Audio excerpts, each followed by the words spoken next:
mas vai representar Aruba em competência de muscle física na Paraguai. Cabina com uma competência hope grande internacional, hope reconhecida no nível mundial.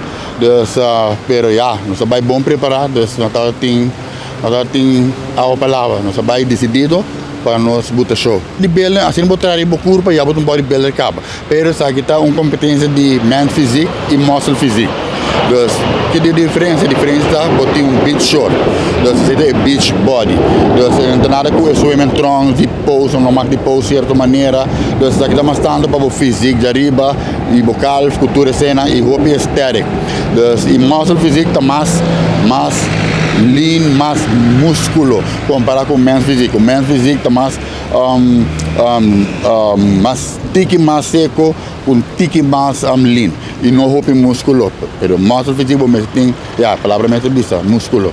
Para mim, tem roupa. Porque mostrar roupa duro para aqui. E agora vai competir com mim, também como #boss, também como Aruba. Dus we saben die Aruba die lomba, ora bote fona na bisa Germain, na bisa Aruba. Dus para nós, para a mídia Aruba de país assim chiquito, então algo assim na grande, para mim seita é um mais grande, como tem valor mais grande, é prêmio mais grande que por esse biento. Aqui mas ali de muscle physique, de organização aqui, mas ali primeiro lugar de muscle physique, pero a mim ainda me buscando mi pro card. Dus me põe decisão de buscar me procar, então aqui está desse começo, você vamos vai seguir para que 2 lunas se meterá trobe, nós vai para procar mesmo.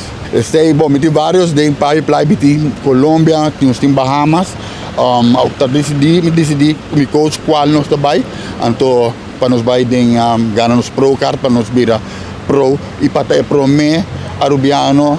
Na minha idade como tem, puta sali pro. Na hora ng wak Aruba chega ng saco tem competência.